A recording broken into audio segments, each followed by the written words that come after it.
आजची भारतीय अर्थव्यवस्था ज्या दोन घटकावर अवलंबून आहे ते म्हणजे ग्राहक आणि विक्रेते.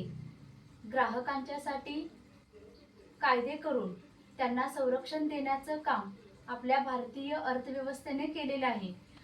म्हणूनच आज मंगळवार 24 डिसेंबर 2024 हा दिवस राष्ट्रीय ग्राहक दिन म्हणून पूर्ण भारतभर साजरा केला जातो.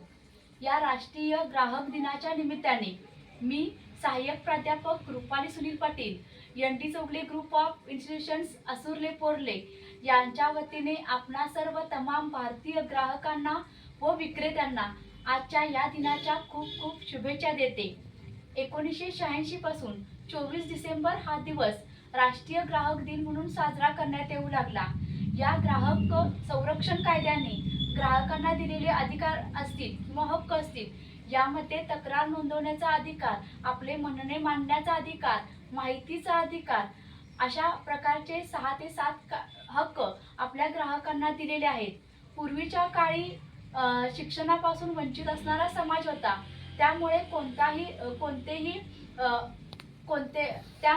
कोणताही जो व्यवहार केला जात होता त्या व्यवहारामध्ये कोणत्याही प्रमाणाचा प्रामाणिकपणा दिसून येत नव्हता.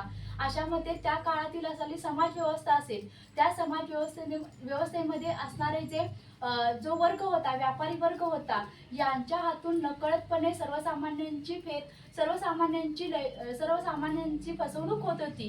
ही फसवणूक आताच्या या आधुनिक काळामध्ये होऊ नये.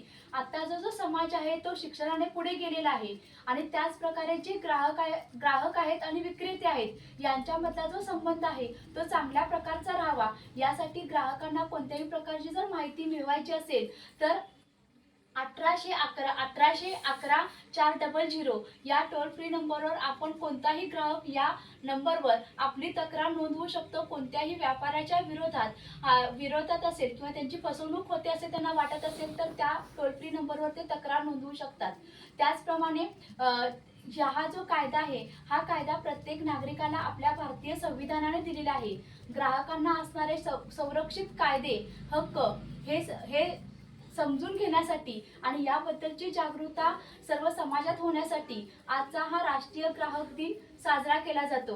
पुनश्च एकदा आपणा सर्वांना या राष्ट्रीय ग्राहक दिनाच्या N D. Chougule group of institutions Asurle Porle यांच्या वतीने खूप खूप शुभेच्छा देते आणि थांबते. जय हिंद, जय भारत.